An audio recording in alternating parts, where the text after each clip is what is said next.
How to fix Telegram app errors. Facing errors in Telegram app? Let's troubleshoot it together.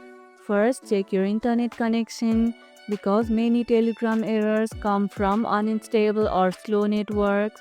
Switch between Wi-Fi and mobile data to see if that helps. Next, clear the Telegram's cache.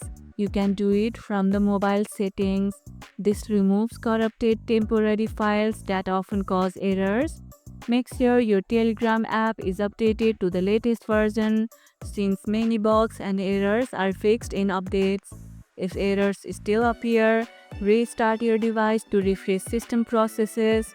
If problems persist, uninstall and reinstall Telegram to reset all app files and fix corrupted installations. Check if your device OS is compatible with the Telegram version you are using. Updating your device's software might be necessary. If you get specific error codes, look them up on Telegram's official support for targeted fixes. Have you ever encountered strange Telegram errors? Let me know about it in the comments below. And if this video helped, hit the like button, share it, subscribe, and leave a comment. Thanks for watching, and I'll see you in the next one.